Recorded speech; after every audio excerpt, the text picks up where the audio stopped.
to save heaps of people a very high level of frustration. So I've got a brand new UDR, Traxxas UDR.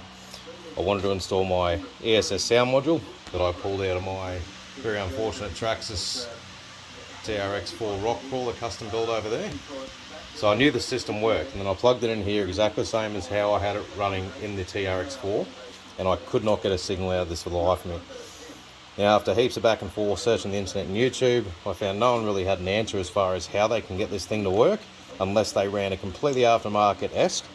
Now, the truth of the matter is, all it is this little puppy here, the factory TQI receiver that comes with the UDR. I think it's a voltage issue coming out of the throttle input that causes this thing not to work properly or pick up a signal.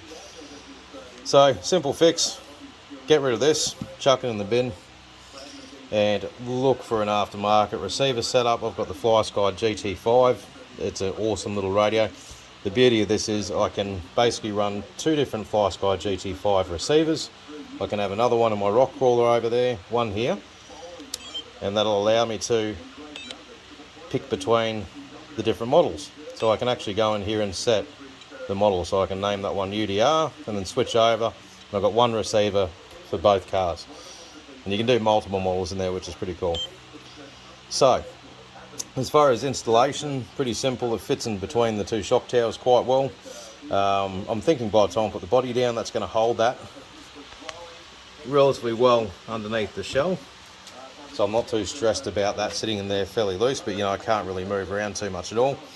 As far as the install, you've got channel 1 on your aftermarket receiver, which is steering servo, channel 2, which is your throttle, pick up from the ESC, and then with the ESS sound kit, it comes with a Y adapter, so that allows it to pick up the signal to the sound module, as well as pick up the throttle and reverse and so forth. So you don't lose any functionality.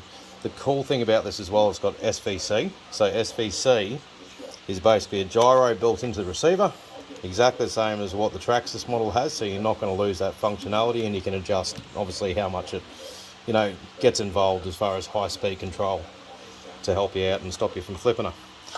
Installation, the cables can run right up in between the driver and cockpit, straight up through this middle section here. This is the power pickup running all the way back to the batteries. We've got our Y adapter just here, and that's just basically splitting off for the sound.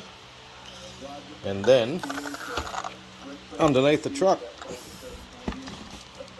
we can see here at the moment I'm running a 4-cell LiPo, runs a Deans, and then the ESS sound module, which are these cables here. So this is where it picks up its power from. Comes with an adapter from factory, so that can go in between your Deans. Then I've got a Deans to TRX plug, so that obviously just plugs straight into the TRX, into the UDR, and away we go. Cable management, as you can see here, I can tuck this in, quite neat, plug that up, like so.